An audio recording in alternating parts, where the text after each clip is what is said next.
tutorial for lesson 1B. Please open the file that is called 01B Start. It should look like this. Okay, this lesson focuses on adding a text layer to your Photoshop document. This tool right here is your type or text tool. If you choose it, click and drag, you get an area into which you can type. When you let go, it looks like this. Notice that when I did that, a new layer appeared over here in the Layers palette. It is designated as a text layer. Every time you click somewhere with the Type tool, it's going to make a new layer. Which brings us to a good point to know how to undo what you've done in Photoshop. If you ever need to start over completely, you can go to File, and you'll choose Revert, which is grayed out here. But when you choose Revert, it will return the file to the condition in which it was when you first opened it. The reason that was grayed out was because I'm in the middle of an action here, and Photoshop wants me to either approve the action or cancel the action before it will let me do anything else. So I'll hit this cancel button, and it took away that unnecessary second layer.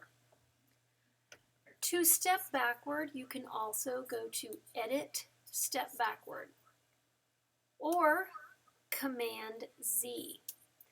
Now, unlike other Adobe programs, you cannot just hit Command Z over and over to back up multiple steps.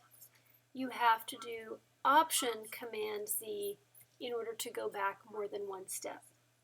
So by hitting Option Command Z, I have gotten rid of my text layer and I am back at the way the file was when I first opened it. So now let's try that again.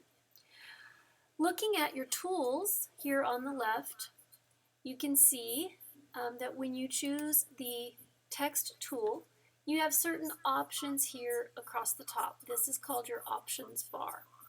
If you choose a different tool, the options that are available to that tool change with you. So in the type or text tool, the options I have include the font, the style, the size of the font, and also the color, as well as the alignment and a couple of other things we can do to type. I am going to set my font to Myriad Pro regular and choose 36 points.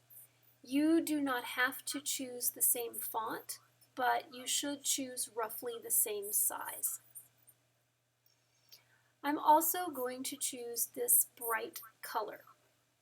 I will show you how to choose a different color though. If you click on that, the color picker will come up, and you can either just randomly move through it and pick a color that you like, or if you go off of the box, you will see an eyedropper appear, and you can borrow a color from the image.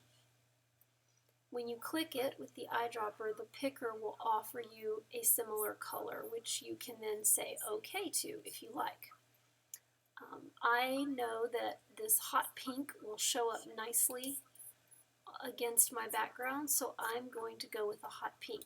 You may choose a different color if you like, as long as it shows up well right here against this sand.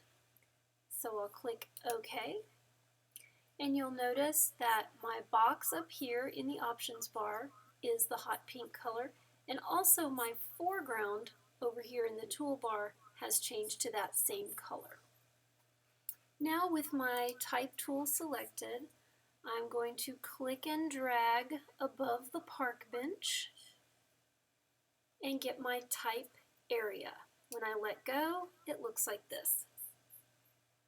I'm now going to type, and you should type the same thing. Monday is beach cleanup day. Okay, now I can tell you from experience that once you get out of a text box in Photoshop, it is very difficult to get back in. You have to put your cursor in exactly the right spot. So the best practice is to really look at your text before you leave the text box and make sure that it looks the way you want it to look. For instance, if you wanted to change your font or color now, you should do it. By dragging over the text, you will highlight it.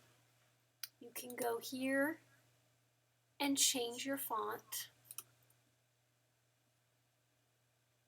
You can change the size. You can also type a number in if the size you really want isn't there. And you could even choose centering to help align the text into the right spot for you. Once you have your text looking exactly like you want it to, you can go ahead and get out of your text box by changing tools. So if I click on this top tool, which happens to be the Move tool, it will take me out of the text box. Now that I have the Move tool, if I click on my text, it is only going to let me move it around. So I'm going to make sure that my text is centered over my park bench. This is the time I will take a screenshot to turn in. Command-Shift-3 takes your screenshot. That will be what you turn in to get your grade, and you are done with this file.